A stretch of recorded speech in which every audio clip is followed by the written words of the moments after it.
تو اب اللہ نے اس کا جواب دینا تھا کہ کیسے بھائی اللہ نے کیوں سلیکٹ کیا ہے؟ اللہ بھی ایسے بات نہیں کرتا ہے۔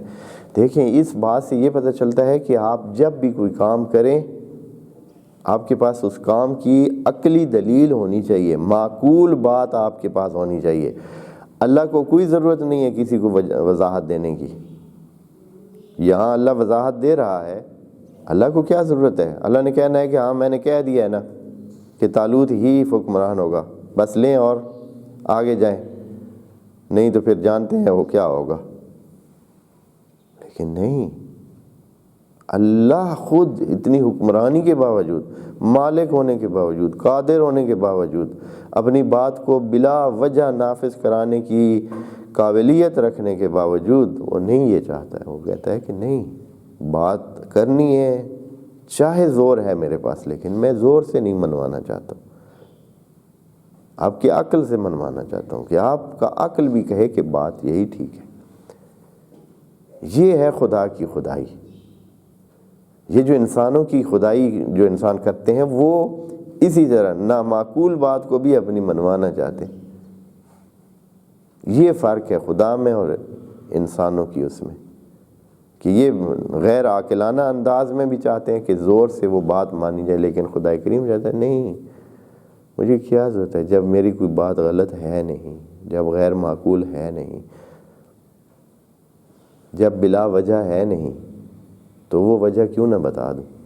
تو خدا کریم اپنی وجہ بتاتا ہے کہ اس بندے کو میں نے کیوں سلیکٹ کیا۔ یہ وضاحت دے کر خدا کریم یہ معیار طے کر دیتا ہے کہ کسی بندے کو سلیکٹ کرنے کا خدائی معیار یہ ہے۔ کیا ہے جی؟ فرماتے ہیں ان اللہ اصطفاہ علیکم، اے بندگان خدا، اللہ نے اس کو چنا ہے آپ کے اوپر۔ یہ علیکم خود بڑی معنیدار چیز ہے۔ اللہ نے ایک کو دوسرے لوگوں پر حکمرانی دی ہے، اور یہ استفاء کس نے کیا ہے؟ اللہ نے کیا ہے۔ بس اگر اللہ مصطفیٰ بناتا ہے یا اللہ کسی کو چنتا ہے تو وہ خود چن لیتا ہے اور بتاتا ہے۔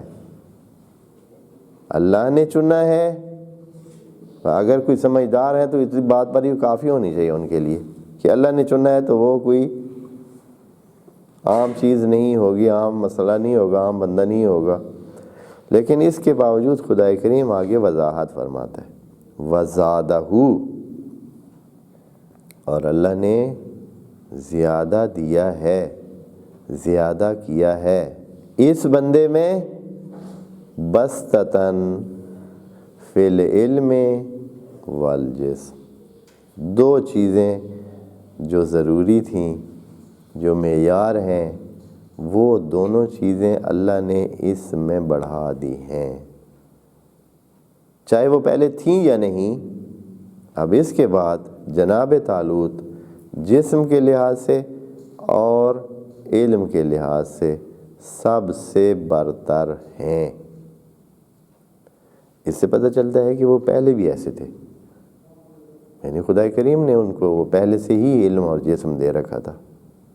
وجہ یہ ہے کہ انہوں نے اس کے بعد پھر بولنے کی جرأت نہیں کی، کوئی اس طرح نہیں اعتراض کسی نے نہیں کیا، نہیں بھائی ہاں اس کو کیا پتہ چلتا ہے، اس کے پاس کون سا علم ہے، فلاں جگہ تو اس نے یہ کیا تھا، فلاں جگہ تو اس نے یہ نقصان کیا تھا، یا اس طرح ہوا تھا، یا جسمانی طور پر فلاں جگہ تو اس نے اس پھتے نتھے سے بھی مار کھائی تھی۔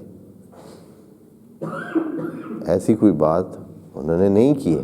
اس کا مطلب ہے کہ اس کی جسمانی طاقت بھی سب کے لیے ثابت تھی، اور اس کی علمی صلاحیت بھی سب کے لیے صلاحیت ثابت تھی۔ ہاں اس کا جو مالی پہلو تھا وہ مسلم ہے کہ کیا تھا، گزارے والا اور اپنے ہینڈ ٹو ماؤتھ سسٹم تھا اس کا، وہ تھا۔